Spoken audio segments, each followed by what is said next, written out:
గురుగారు రోజు పూజ చేసే వాళ్ళకి కొన్ని కొన్ని సార్లు పూలు దొరకకనో, లేకపోతే ఒకరోజు మిస్ అయ్యి పూలు పెట్టకుండా పూజ చేస్తారు గదా! పూలు లేకుండా పూజ చేయొచ్చా? ఒకవేళ చేస్తే ఏం జరుగుతది? ఈ పూజ పూజ చేసేటువంటి విషయంలో పువ్వులతో ఎందుకు పూజ చేయమన్నాడు అనంటే, భగవంతుడు ఈ భూమి మీద కొన్ని కొన్ని పదార్థాలు ఇస్తాడు. కొన్ని పుష్పాలు, ఈ పుష్పాల్లో అర్చన అర్హ పుష్పాని, అర్చన అనర్హ పుష్పాని. అంటే అర్చనకి అంటే దేవుడి పూజకి పనికొచ్చే పుష్పాలు కొన్ని ఉంటాయి. దేవుడి పూజకి పనికి రాని పుష్పాలు కొన్ని ఉంటాయి. ఇది నేను చెప్పినటువంటిది కాదు. మహాభారతంలో శాంతి పర్వంలో భీష్మపితామహుడు ధర్మరాజుకు చెబుతాడు. కృష్ణ భగవానుడు అడుగుతాడు, యా మొత్తం కూడాను 18 రోజులు యుద్ధం అయిపోయింది, 19వ రోజు నుంచి 26వ రోజు వరకు కూడాను ఆ యుద్ధంలో చనిపోయిన వాళ్ళందరికీ కూడా పిండ ప్రదానాలు చేయిస్తారు. ఆ పిండ ప్రదానాలు ఇప్పుడు భౌతికంగా చెబుతున్నాను నేను.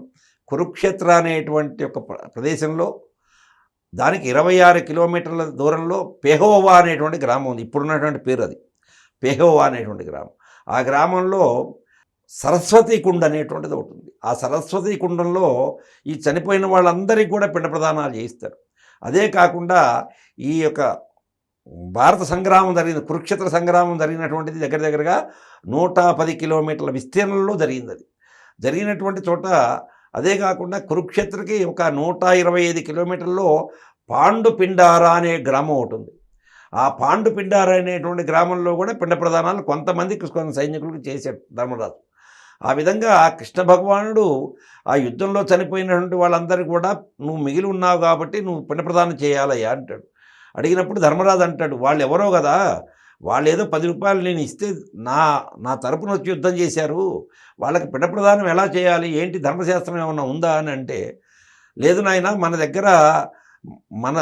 దగ్గర సైనికులుగా పనిచేసేటువంటి వారు కానీ, మన దగ్గర సేనాధిపతులుగా కానీ సేవ చేసేటువంటి వారు కానీ వారు గతించినట్లయితే వాళ్ళ యొక్క వారసులు ఎవరు లేకపోయినట్లయితే రాజు అన్నటువంటి వాడు అందరికీ పిండ ప్రదానం చేయడానికి అర్హుడు అని చెప్తాడు ధర్మశాస్త్రం ఒకటి. అది భీష్మ పితామహుడి చేత చెప్పిస్తాడు. ప్రప్రథమంగా ఈ సూత్రాలన్నీ కూడా చెప్పేటప్పుడు 26 రోజులు పిండ ప్రదానం చేయటం సరిపోతుంది.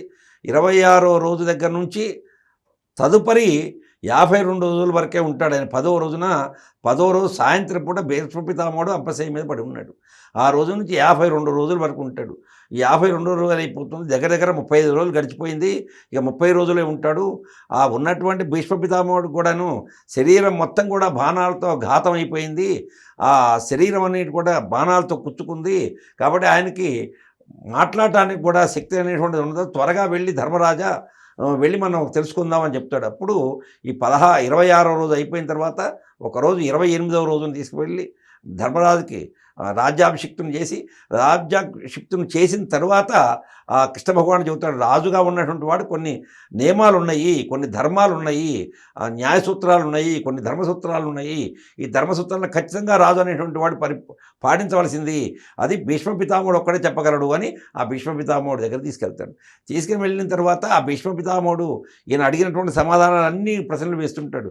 ప్రశ్నల్లో మీరు ఇప్పుడు అడిగినటువంటి ప్రశ్న ఏదైతే ఉందో ఆ పుష్పాలు అనేటువంటిది పూజ చేయవచ్చా అని, అనర్హ పుష్పాని అర్హ పుష్పాని అని. ఇది ఒక్కటే కదమ్మా, మానవ జీవితంలో ఏ సందేహం వచ్చినా ఈ రోజున బ్రాహ్మణులు కానీ పండితులు కానీ ప్రవచకులు కానీ ఎవరు చెప్పినా మీరు అడిగిన ప్రశ్నలకి దాంట్లో ఉన్నటువంటి వారు చెప్పేటువంటి సమాధానం భారతంలో శాంతి పర్వం నుంచి తీసుకొని మీకు చెప్పబడినటువంటిదే.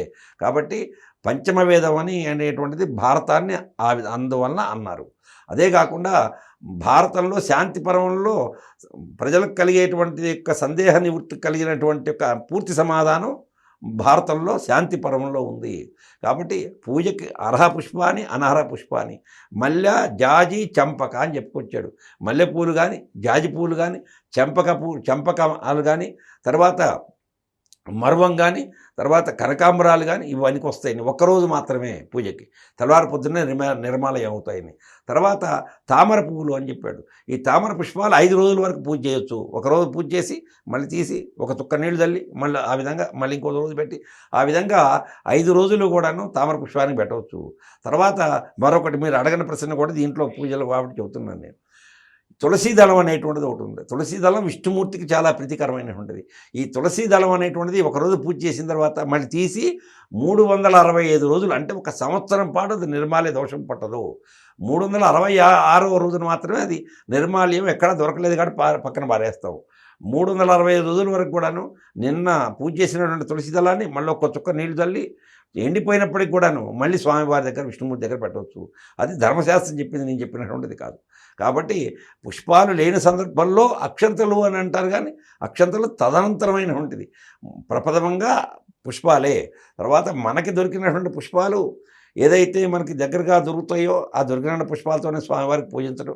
ఏ పుష్పం పెట్టినప్పటికీ కూడా ఏకాగ్రత అనేటువంటి ముఖ్యం. త్రికరణ శుద్ధి అనేటువంటిది భగవంతుడికి పూజా విశేషంలో త్రికరణ శుద్ధి అనేటువంటి ముఖ్యం. పుష్పాల కన్నా త్రికరణ శుద్ధి ముఖ్యం.